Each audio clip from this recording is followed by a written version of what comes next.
Aí logo após, vou ler Números 14, do 5 ao 8. Quem achou, diga amém. Amém. Amém ou misericórdia?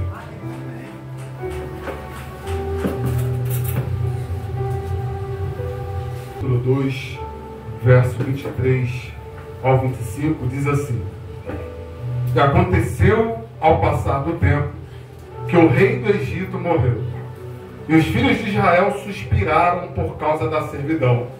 E eles clamaram, e seu grito subiu a Deus por causa da servidão. E Deus ouviu os teus gemidos. Versos 5 ao 8 diz assim: Então Moisés e Arão caíram sobre os seus rostos diante de toda a congregação dos filhos de Israel. E Josué, filho de Nun, e Caleb, filho de Jefoné, que eram alguns dos que haviam examinado a terra, rasgaram as suas vestes e falaram a toda a congregação dos filhos de Israel e disseram: A terra pelo qual passamos para examinar é uma terra muito boa. Se o Senhor se agradar de nós, então nos levará a esta terra essa Bíblia é complicada. E nos lá dará uma terra que mana leite e mel. Com as minhas palavras, nos dará, amém? Uma terra que mana leite e mel. Pode se assentar em nome de Jesus, irmãos?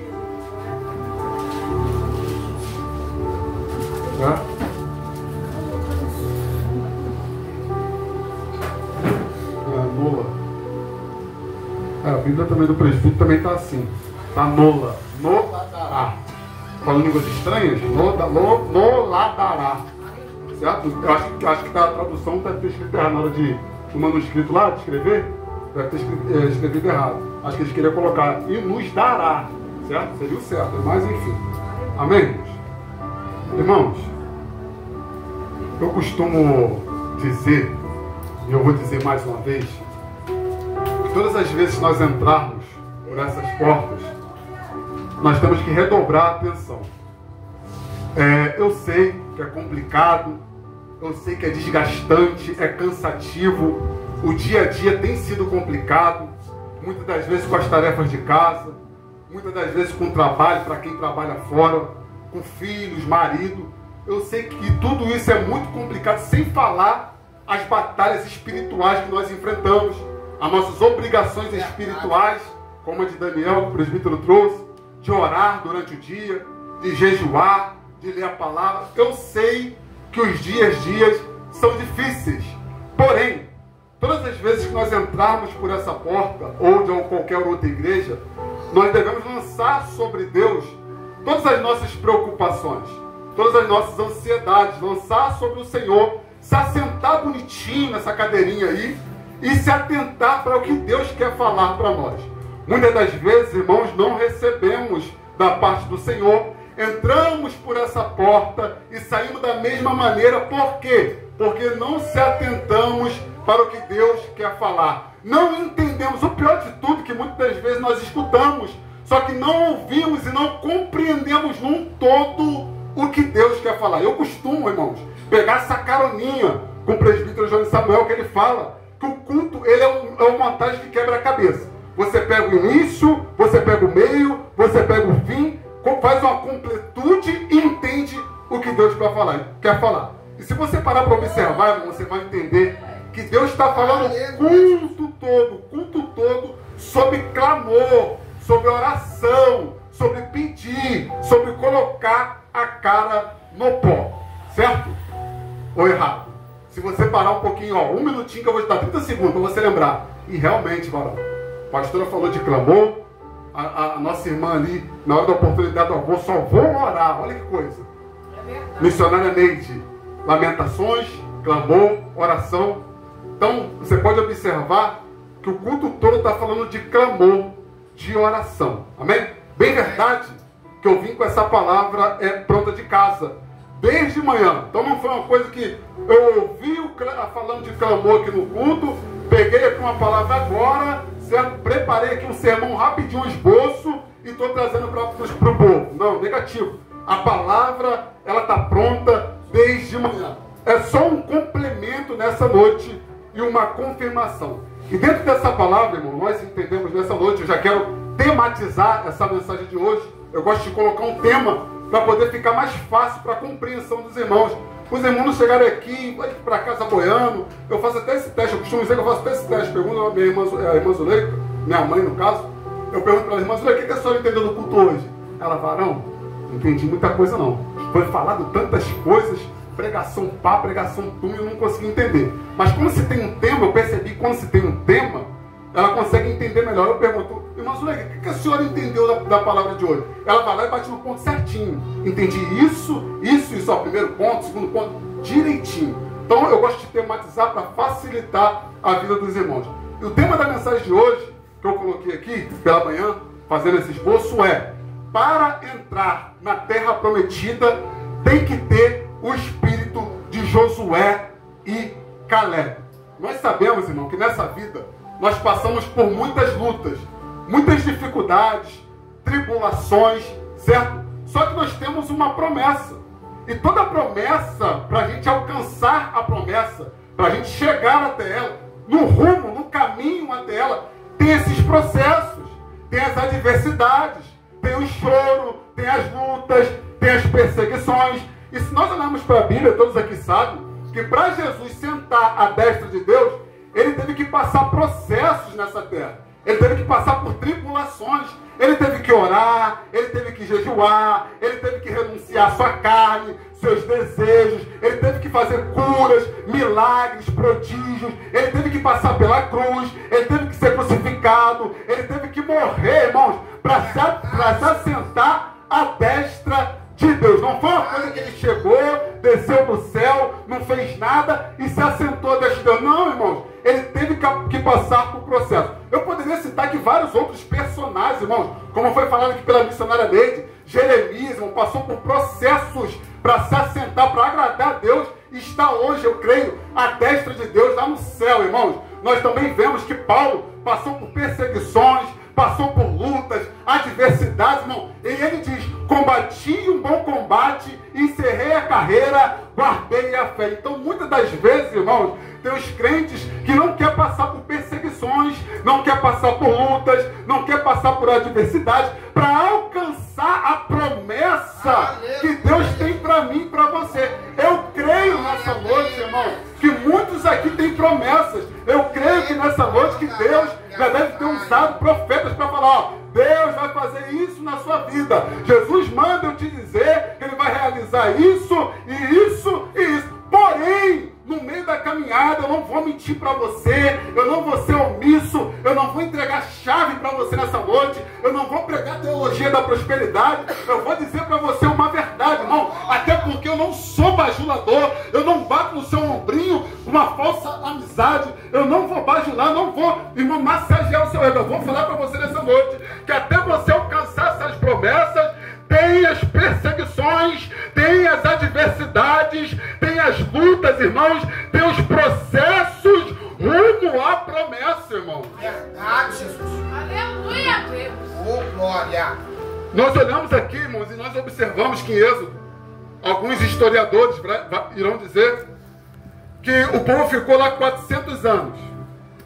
E se nós puxarmos lá em Gênesis, nós entendemos, vocês sabem da história de José, tem desenhos, tem tudo. Então, creio que muitos aqui sabem. Eu não vou prolongar por causa do tempo, certo? Eu quero pregar aqui em números, eu não quero pregar em Êxodo, mas só que eu vou dar uma pincelada para vocês entenderem o que Deus quer falar nessa noite. E nós observamos lá em Gênesis, nós iremos ver que agora José é levantado a governador. E nesse levante dele como governador, irmãos, a Bíblia diz que agora ele resgata seu pai Jacó juntamente com seus irmãos. Observa que pela misericórdia. Porque os irmãos jogaram ele no poço, os irmãos venderam ele para o Egito. Se ele fosse agir, irmão, pagar o mal com o mal, iria dar ruim. Então ele pagou o mal com o bem, pela misericórdia. Foi levantado o governador, traz sua família, se eu não me engano, eu não lembro aqui exatamente agora, foi cerca de 75 pessoas. Ele traz para dentro do Egito, certo? E a Bíblia diz em Êxodo 1 que há uma multiplicação ali. Quanto mais Faraó batia no povo de Israel, mais o povo se multiplicava. E havia uma grande multidão já do povo de Israel. Só que a Bíblia diz que no passar desses anos, irmãos, durante 400 anos, Tudo era mil maravilhas, tudo estava bom. O Egito era muito bom, a comida era muito boa, o fardo era leve, era tranquilo, até porque José ainda estava vivo. José ainda tinha uma moralzinha lá no Egito. Então estava tudo mil maravilhas.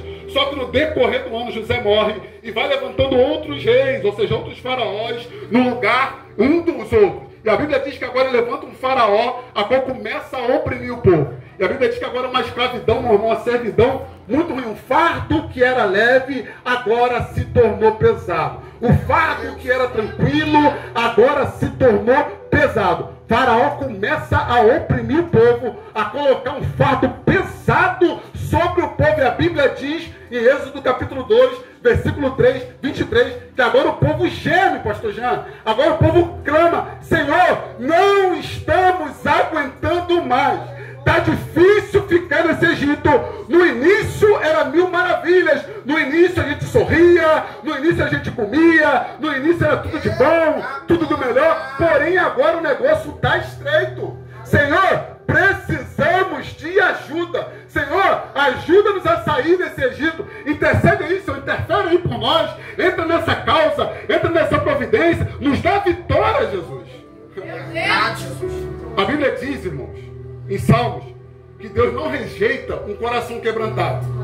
Deus não rejeita um coração contrito. A Bíblia diz que Ele é socorro bem presente na hora da nossa angústia. A Bíblia diz também, Jeremias 33:3, que foi falado aqui pela missionária Neide nessa noite, que Ele fala assim para nós, ó: clama a mim e responder-te-ei e anunciar-te-ei coisas grandes e firmes que não sabes. Eu creio que nesse tempo o povo não tinha essa completude que nós temos hoje da Bíblia. Hoje, irmãos, hoje está tudo mastigado. Tem gente que passa prova porque quer. Tem gente que vive aí na moda, vai-se embora porque quer. Porque a palavra, irmão, está toda estruturada. De Gênesis e Apocalipse, irmão, está tudo estruturado. Tem hoje Bíblias, irmão, explicando o texto. Tem hoje celular, que já está tudo mastigado. Hoje já tem esboço pronto, pregação pronta. Hoje você não tem tanto trabalho, irmão, como no início foi. Trabalhoso, árduo, para montar tudo que nós temos hoje. Então eu creio que eles tinham uma certa noção acerca da palavra. E eles entenderam que se eles clamassem ao Senhor, o Senhor ia ouvir eles. Até porque a Bíblia também diz que a mão do Senhor não está encolhida para que não possa salvar. E não tem um pouco os seus ouvidos tapados, irmãos, para que não possa ouvir. Todavia, irmão, Deus não rejeita um coração quebrantado. Só que o interessante nessa noite, pastor presbítero João Samuel, que tem gente que está sofrendo, que tem gente que está depressivo, que tem gente que entrou aqui nessa noite triste, que tem gente que está vendo, irmão, está observando o seu cenário e está vendo que já não está legal, está cansativo, está dolorido, você não tem apoio de ninguém, ninguém te ajuda, está todo mundo te desprezando. Só que o interessante é que essa pessoa endurece o coração. Ela sabe que Deus pode ajudar. Ela sabe que se ela clamar, Deus vai estar com o ouvido aberto ouvindo, que a mão vai estar estendida para ajudar. Só que todavia esse povo não faz como o povo de Israel. É um povo que não clama, é um povo que não pede: Senhor, me ajuda. Senhor, não estou aguentando mais. Eu estou sofrendo, é muita dor, é muita tristeza. Eu preciso que o Senhor mude o cenário. Eu preciso que o Senhor me arranque desse Egito. O Egito já não está mais legal, irmão. Mas aí, em vez de clamar ao Senhor, quer tomar cervejinha. Vou falar a verdade. Eu vou falar a verdade. Eu não sou bajulador, te falei que eu vou falar a verdade. Quer fumar cigarrinho, quer usar droga, quer procurar amores. Ah, vou me relacionar com alguém, porque assim eu vou aliviar o estresse. Porque está difícil, irmão, como a pastora falou, tem gente que está procurando paz e alegria em coisas temporárias e não em coisas permanentes. Sendo que Jesus quer o quê? Quer fazer algo permanente, algo duradouro. Ele quer tocar e quer mudar a estrutura, quer mudar o cenário, quer dar uma paz interior, irmão. Não é uma falsa paz que esse mundo dá. Esse mundo dá uma falsa paz. Parece que está tudo bem, mas você sabe que na hora que você deita a cabeça no travesseiro para dormir, irmão, são choros, são noites sem sono, são insônia, irmãos. Aí Deus está falando, ó, clama a mim que eu vou te responder. Pede a minha ajuda que eu vou estender a mão para você. Minha mão está estendida. Eu quero mudar o seu cenário. Eu quero te dar uma coisa que você nunca sentiu. Eu quero responder para você algo extraordinário. Eu quero te dar o meu Espírito Santo, irmãos. Hoje, irmãos, eu falo isso por experiência própria. Quem me conhece sabe. Eu bebia, eu fumava, eu usava drogas, eu era imoral, eu era prostituto. Irmãos, e hoje eu entendo que tudo isso foi uma falsa paz. Tudo isso foi uma alegria passageira. Momento, eu olho para mim hoje, eu vejo, não preciso fumar, não preciso usar drogas, não preciso me prostituir, não preciso ser um imoral. Eu tenho paz, eu tenho uma alegria. Eu deito na cabeça do meu travesseiro, eu estou com a consciência tranquila, irmão.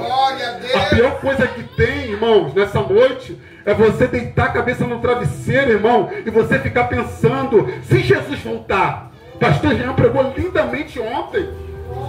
Se você morrer, irmão, se você sair desse culto aqui agora, você passar ali e ser atropelado, não estou amaldiçoando ninguém, é só um exemplo, pelo amor de Deus.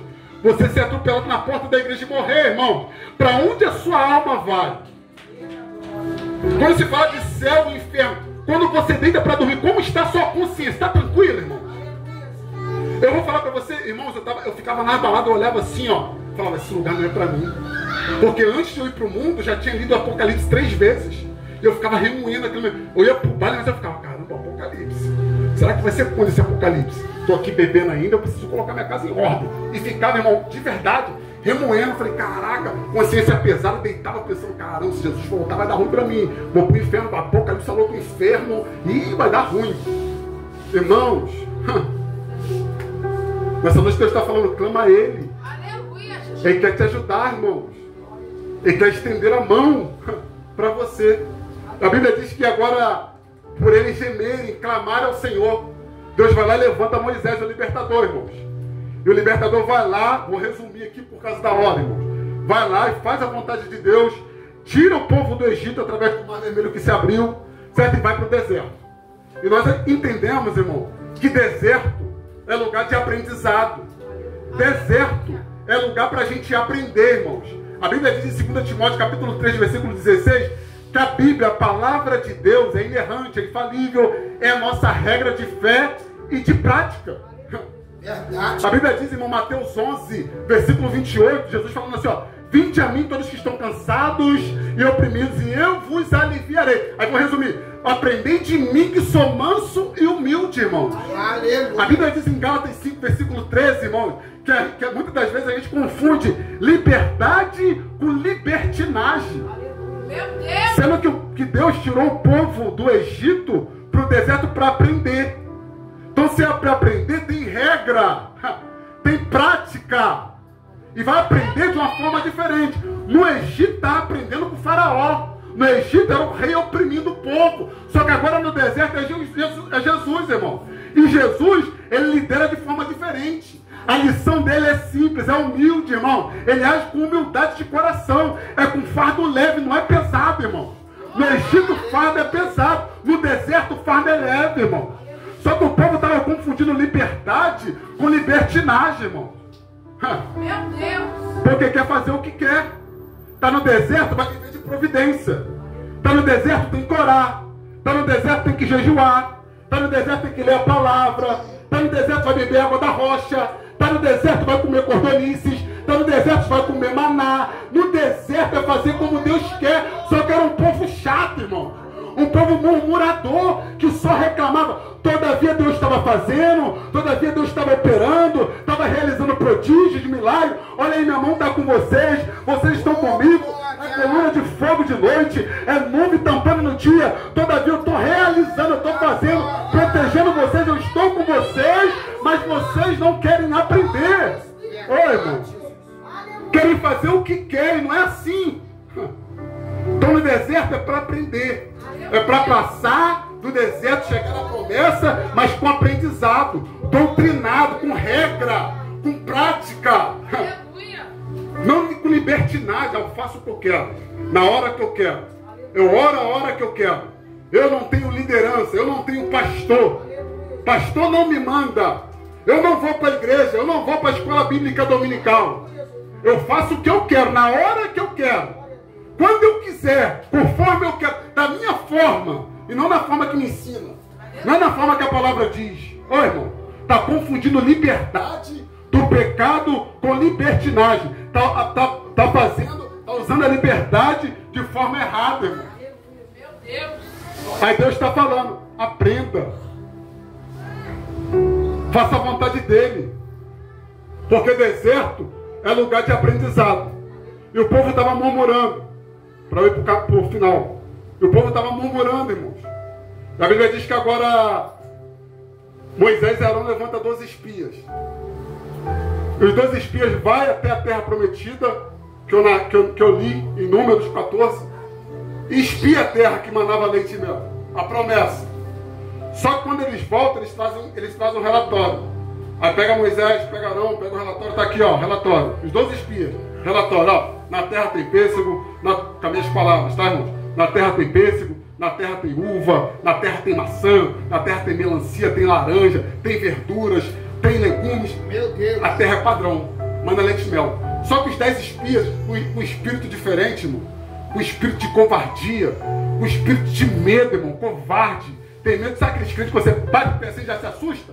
Fala, e o diabo? Já se assusta com medo do diabo? Era assim, os 10 espias. Não, mas lá na terra lá que manda leite e mel, tem gigante, tem adversidades, tem lutas, tem problemas. Só que eles não deveriam pensar dessa forma. Porque todavia acabaram de passar pelo deserto. Acabaram de ver coisas, irmãos, coisas inefáveis. Maná descendo do céu, cordonice, irmãos. A água que era salgada vira doce, irmão. Água saindo da rocha, eles viram coisas extraordinárias. E Deus agora pede a paciência. Não, esse povo não vai entrar na terra prometida. E através desses 10 espias, influenciaram todo o povo. E o povo começou a reclamar contra Deus. Começou a murmurar contra um povo chato, rebelde, irmão, que tudo está ruim, sabe? Ah, não vou orar não, porque orar é muito ruim. Ah, não vou jejuar não, porque eu não consigo jejuar. Ah, não vou ler a palavra, eu tenho preguiça, me dá sono. Parece que é o diabo, tudo bota a culpa no diabo. Não, parece que é o diabo que está me dando sono. Eu boto assim a Bíblia para ler, começa a me dar aquele sono. Eu chego até a babar na Bíblia. Irmãos, 10 espias chatos, que influenciou todo o povo. Sabe aquele tomate podre que você coloca no meio dos bons e apodrece todos esses 10 espias, irmão. Só que em Josué e Caleb há um espírito diferente, irmão. Eles conseguem olhar de outra forma. Eles conseguem ver a adversidade, as lutas, as tribulações de forma natural. Opa, tem adversidade na terra, tem gigante, tem problemas, tem luta, mas todavia, irmão, nós conseguimos entrar nela tranquilamente. Todavia nós vamos possuir a terra, porque tem coisa boa, porém também tem coisa ruim, mas nós iremos adentrar a terra. Por quê? Porque o Senhor é conosco, irmão. Quando nós colocamos o Senhor na frente, não tem problema que possa nos parar, irmão. Não tem adversidade que possa nos parar, irmão. Observa Davi para enfrentar o gigante, ele colocou Deus na frente, irmãos. Então quando nós olhamos de maneira diferente, nós observamos, opa, tem problemas, adversidades, mas o Senhor é comigo. E eu posso vencer. Eu posso atravessar. Eu posso alcançar. Porque eu tenho promessa. E a promessa de Deus vai se cumprir na minha vida, no tempo dele, na hora dele, da forma dele. Porém, ele vai estar comigo em qualquer situação, irmão. Aleluia. Quando eu falo de promessa, eu não falo só de promessa terrena, só coisas terrenas, irmão. Nós observamos, eu não sei, eu gosto de falar isso, de alertar o povo, não sei se você está atualizado, não sei se você assiste notícias, mundo afora, você observa que os sinais estão se cumprindo, irmão. É fogo, é incêndios em vários cantos do mundo, alagamentos, secas, irmãos. O amor de muitos se esfriou. Você pode ver que todos os dias tem feminicídio, todos os dias tem problemas, irmão, em vários lugares do mundo. Vários lugares do mundo, irmão. Um calor que só Jesus, como nunca houve na terra durante esses anos, irmão. Então os sinais a cada dia mais se cumprindo.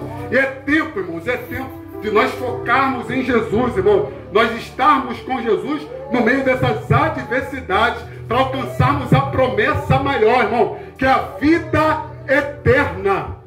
Tem gente que está preocupado com coisas terrenas, irmão. Tem gente que está olhando, como diz lá 2 Coríntios capítulo 4, versículo 16, irmão, que é para nós não se atentar para as coisas que nós estamos vendo, mas sim para as coisas que são eternas, irmão. Porque as coisas que estamos vendo são temporais, são passageiras, mas as coisas que não vemos, o invisível, ele é eterno, sabe?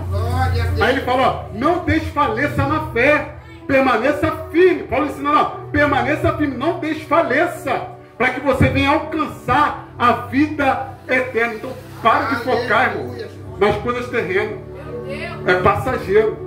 Hoje, irmãos, a Bíblia diz que Jesus ele não vem condenar o mundo. Muitas pessoas não vão para o inferno apenas, somente por causa do pecado. Sabe por que vão para o inferno? Por rejeitarem Jesus. Então hoje se considera, irmão, se considera não mais inocente. Se um dia você morrer, Jesus vai te lembrar. Tá vendo aquele varão lá chato lá que estava falando, gritando lá? Ele pregou, você não ouviu? As suas obras vão falar assim, ó, porque todos irão prestar contas, irmão, diante de Deus. Todos os seres humanos irão prestar contas diante de Deus. Ele vai falar, ó, você ouviu, eu te falei. Se você morrer daqui para amanhã, ele vai te lembrar, ó, eu te avisei. O varão pregou lá, era a sua última oportunidade. Você não aproveitou. Por quê? Porque você ficou agarrado às coisas terrenas. Entrou no ouvido e saiu no outro. Por rejeitar Jesus, muitos irmãos irão para o inferno. Então que nessa noite nós viemos ficar com essa palavra. Se coloque sobre os seus pés em nome de Jesus, que eu vou estar orando pela sua vida nessa noite.